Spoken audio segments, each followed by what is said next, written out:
ಇತ್ತ ನೇಪಾಳದಲ್ಲಿ ಭೀಕರ ಪ್ರವಾಹಕ್ಕೆ ನೂರಾರು ಮಂದಿ ಬಲಿಯಾಗಿದ್ದು ನೇಪಾಳದ ಚಿತ್ವಾನ್ ಜಿಲ್ಲೆಯಲ್ಲಿ 64 ಶವಗಳು ಪತ್ತೆಯಾಗಿದೆ. ನೇಪಾಳದಲ್ಲಿ ಸಂಭವಿಸಿದ ಭೀಕರ ಪ್ರವಾಹದಲ್ಲಿ ಹಲವು ಮಂದಿ ಪ್ರಾಣ ತೆತ್ತಿದ್ದಾರೆ. ಇತ್ತ ದಾಂದಿಗ್ ಜಿಲ್ಲೆಯಲ್ಲಿ 27 ಶವಗಳು ಪತ್ತೆಯಾಗಿದ್ರೆ ನೇಪಾಳದ ಚಿತ್ವಾನ್ನಲ್ಲಿ 64 ಶವಗಳು ಪತ್ತೆಯಾಗಿದೆ. ಇನ್ನು ನಾವಲ್ ಪರಾಸಿಪುರ್ ಜಿಲ್ಲೆಯಲ್ಲಿ 26 ಶವಗಳು ಪತ್ತೆಯಾಗಿದೆ. 3 ಜಿಲ್ಲೆಗಳಲ್ಲಿ ಒಟ್ಟು 117 ಶವಗಳು ಪತ್ತೆಯಾಗಿದ್ದು ಪ್ರವಾಹದ ಭೀಕರತೆಗೆ ಸಾವಿನ ಸಂಖ್ಯೆ ಮತ್ತಷ್ಟು ಹೆಚ್ಚಾಗುವ ಸಾಧ್ಯತೆಗಳಿದೆ. ಇನ್ನು ನೇಪಾಳದಲ್ಲಿ ಭೀಕರ ಪ್ರವಾಹದಲ್ಲಿ ಸಿಲುಕಿ ಪರದಾಟವನ್ನೇ ನಡೆಸ್ತಾ ಇದ್ದು ನೇಪಾಳದಲ್ಲಿ ರಕ್ಷಣಾ ಕಾರ್ಯಾಚರಣೆ ಈಗಾಗಲೇ ಚುರುಕುಗೊಂಡಿದೆ.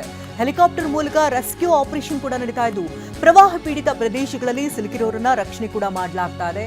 ರಕ್ಷಣೆ ಮಾಡುವುದು ಕೂಡ ಹರಸಾಹಸವಾಗ್ತಾ ಇದೆ. ಹಲವು ಮಂದಿ ಈಗಾಗಲೇ ಪ್ರವಾಹದ ಭೀಕರತೆಯ ಹೊಡೆತಕ್ಕೆ ನಲುಗಿ ಹೋಗಿದ್ದು ಪ್ರಾಣ ಭಯದಲ್ಲಿ ಸಾಕಷ್ಟು ಜನ ಇದ್ದಾರೆ. ನಮ್ಮ ಕಣ್ಮುಂದೆಯೇ ಏಕಾಏಕಿ ಪ್ರವಾಹ ಕೊಚ್ಚಿ ಬಂತು. TV9 ಜೊತೆ ಕಠ್ಮಂಡುವಿನಲ್ಲಿರುವಂತಹ ಮಲ್ಲಿಕಾರ್ಜುನ್ ಮಾತನಾಡಿದ್ದಾರೆ. ಆ ದೃಶ್ಯವನ್ನ ನೆನಪಿಸ್ಕೊಂಡ್ರೆ ಭಯವಾಗುತ್ತೆ ಅಂತ ಹೇಳಿದ್ದಾರೆ. ಯಾಕಂದ್ರೆ ತಗ್ಗು ಪ್ರದೇಶದ ಊರೇ ಮುಳುಗೋಯ್ತು. ನಮ್ಮ ಚಾಲಕ ಎತ್ತರದ ಪ್ರದೇಶಕ್ಕೆ ಗಾಡಿಯನ್ನ ತಿರುಗಿಸಿದ. ನಮ್ಮ ಮುಂದೆ ಇದ್ದಂತಹ 2-3 ಬಸ್ಗಳ ಪತ್ತೆಯೇ ಇಲ್ಲ ಅಂತ ಹೇಳಿದ್ದಾರೆ. ಮೇಡಮ್ ಅವರೇ, ನಾವೀಗ ಕಠ್ಮಂಡುಗೆ ಬಂದು ಸುರಕ್ಷಿತವಾಗಿ ಒಂದು ಹೋಟೆಲ್ ಅಲ್ಲಿ ತಂಗಿದ್ದೇವೆ ಮೇಡಮ್. ಓಕೆ, ಎಷ್ಟು ಜನ ಹೋಗಿದ್ರಿ? ತಾವಿದ್ದಾಗಲೇ ಪ್ರವಾಹ ಆಯ್ತಾ? ತಾವು ನೋಡಿದ್ರ ಏನಾಯ್ತು ಅಂತ? ನಾವು ನೋಡಿದ್ದೇವೆ ಮೇಡಮ್. ನಾವು ಒಟ್ಟು 21 ತಾರೀಕಿಗೆ ನಾವು ಆಂಧ್ರದ ಒಂದು ಏಜೆನ್ಸಿ ಥ್ರೂ ಬುಕ್ ಮಾಡಿದ್ದೇವೆ ಮೇಡಮ್. ನಾವು ಕರ್ನಾಟಕದಿಂದ ಮಳಿಯ ನಾವು ಇಬ್ಬರು ಇದ್ದೇವೆ. ಓಕೆ, ಉಳಿದವರೆಲ್ಲ ಮಿಕ್ಕಿದವರೆಲ್ಲ ಆಂಧ್ರದವ್ರು ಇದ್ರು ಮೇಡಮ್. ಒಟ್ಟು 25 ಜನ ಪ್ರವಾಸ ಮಾಡಿದ್ದೇವೆ ಮೇಡಮ್. ಏನಾಯ್ತು? ತಾವೇನ್ ನೋಡಿದ್ರಿ? ಮೇಡಮ್ ಅವರೇ, ನಮ್ಗೆ ನಿನ್ನೆ ಚೈನಾ ವೀಸಾ ಸಲಕ್ಕೆ ಲೇಟ್ ಆಯ್ತು. ನಿನ್ನೆ ಕನ್ಫರ್ಮ್ ಆಗಿತ್ತು. ನಿನ್ನೆ ಬೆಳಿಗ್ಗೆ ನಾವು ಪ್ರಯಾಣವನ್ನು ಸ್ಟಾರ್ಟ್ ಮಾಡಿದ್ದೇವೆ.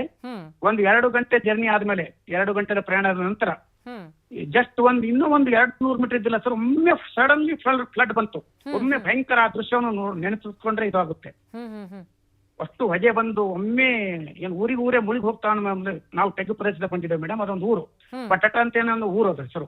ಓಕೆ, ಒಮ್ಮೆ ಬಂದು ನಮ್ಮ ಡ್ರೈವರ್ ಸಡನ್ಲಿ ಗಾಡಿ ಟರ್ನ್ ಮಾಡಿ ಎತ್ತರದ ಪ್ರದೇಶಕ್ಕೆ ತಗೊಂಡ್ ಬಂದ ಸರ್. ಅಂದ್ರೆ ಕ್ಷಣ ಮಾತ್ರದಲ್ಲಿ ಅಲ್ಲಿದ್ದಂತವರಿಗೆ ಬಚಾವಾಗೋದಕ್ಕೆ ಅವಕಾಶವೇ ಇರ್ಲಿಲ್ಲೇನೋ? ಅವಕಾಶನೇ ಇದ್ರ ಆ ಟೈಪ್ ಇತ್ತು ಮೇಡಮ್. ನಮ್ಮ ಎದುರೇ ಜಸ್ಟ್ ಒಂದು 10 ಮಿನಿಟ್ ಮೊದಲೇ ಒಂದು 2 ಬಸ್ ಹೋಗಿದ್ದೇವೆ ಮೇಡಮ್. ಅವು ಇನ್ನೂ ಮಿಸ್ಸಿಂಗ್, ಕಾಂಟ್ಯಾಕ್ಟ್ ಬರ್ತಾ ಇಲ್ಲ. ವೆಸ್ಟ್ ಬೆಂಗಾಲ್ದವ್ರು 2 ಬಸ್. ಅಂದ್ರೆ ಏನ್ ಅಲರ್ಟ್ ಇಲ್ಲ?